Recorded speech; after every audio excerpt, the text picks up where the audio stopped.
Okay then, I'd actually posted this video a couple of weeks ago, or a week or so ago, on YouTube, but I wanted to re-upload it because the sound wasn't so great. So I just wanted to show you what's happening with the Beetle.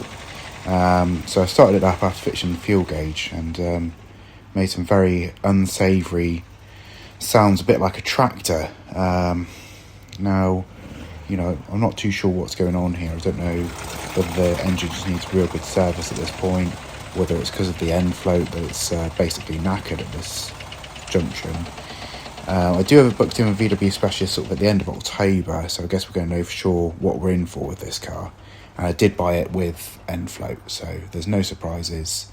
I was kind of hoping to get a little bit longer out of it if I could. So it was quite curious, is the fact that it didn't turn over first time. Sometimes it will, sometimes it won't. Other times you've got to really sort of feather the throttle or turn the key back as we're going to switch it off, and then it will re-engage itself, which is it's done ever since I bought it. It's been a bit problematic with that, but you can get it going, and will go eventually. It's always done this, but yeah, you get sort of this knocking sound, which it's not right. Whatever's happening here. So I don't really want to run it too much at this moment in time. I will have to run it down to the VW Specialist, which is a few miles away from me. I'll just have to keep an eye on the oil and make sure that it doesn't start losing that as I'm driving down. But yeah, not ideal. A little bit disappointed because I was really hoping to be able to run this one around, but yeah, that's not going to be for the meantime. So we'll do a bit further investigation. I've run out of time for today, so let's see where we get to, shall we?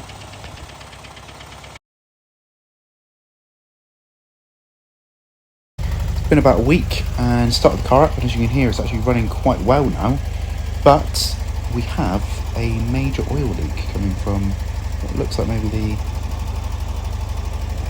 sort of engine block there. I'm not sure what's happening. It doesn't seem to be fuel, it seems to be oil, which is certainly a better sign when it comes to potential fires, but not great when it comes to potential engine failure. So this is another notch that we're going to have to look at. So we're something different with this car in it. Let's move on to the inside, shall we? Now, I just want to take you through some of the things that I have done in the meantime while I haven't really been able to move the car. I've had a good look over it, sort of deep dive with the toolkit there because we're doing some work today. And I've been looking at sort of the rust areas of the car. Now, generally pretty good, but one place I did find was under here, which is definitely going to need some welding work that I can see. That's pretty crispy and fair few bran flakes in there, so I'm going to get my usual welder who used to do my Peugeots to have a little look over this and see what needs doing. It does track all the way down here, so I can only imagine it's been letting water in over time. Other than that, the floor pans on this car are pretty darn good. Aside from a bit of surface rust on the passenger side here, the rest seems to be really, really well maintained. And I think because underseal's been used, and the car doesn't generally let in a lot of water. Yes, it gets some condensation moisture in here, but it doesn't necessarily let water in, which is good. My previous Bug used to let water in through the rear, which was quite bad for its floor pans. But on the driver's side, really good here. Doesn't seem to be any issues. And on the matching side where the heaters are, I assume, that's where the heat comes out of anyway, seems to be absolutely fine. That nice orange colour. Might be the original orange colour for this car. As sure as hell the top side's not. And we redid the rubbers for the pedals. You know, nice sort of £5 to £10 add-on. I've changed the steering wheel. You see it's got a little bit of damage on it. Needs a bit of restoration, but it suits the car, to be honest. I need to get the horn centre and horn push button just to complete the look on this one.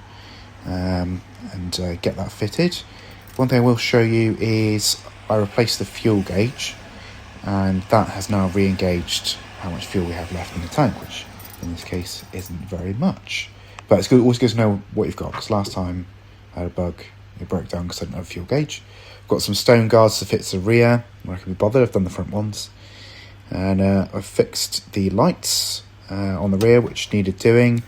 And how I've done that is I've spliced together some cable here. I blew 2 fuses under here, which I needed to replace. That was £10 for a pack of 40 fuses, which I thought was pretty good value. keep them in the car if I need them. Some spade little connections there.